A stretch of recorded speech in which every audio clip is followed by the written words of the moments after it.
también salió bueno.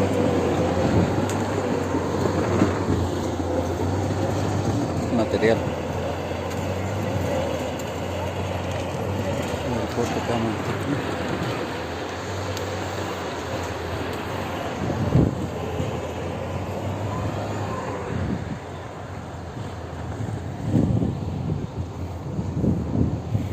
Bueno, aquí se piensan ubicar 3 solares, así de esta manera,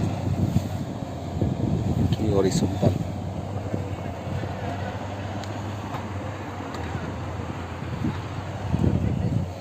Tres solares más, van a quedar largo. Bueno, este es privado, ¿verdad? Pero es parte de las personas afectadas que estaban allá en las cosas.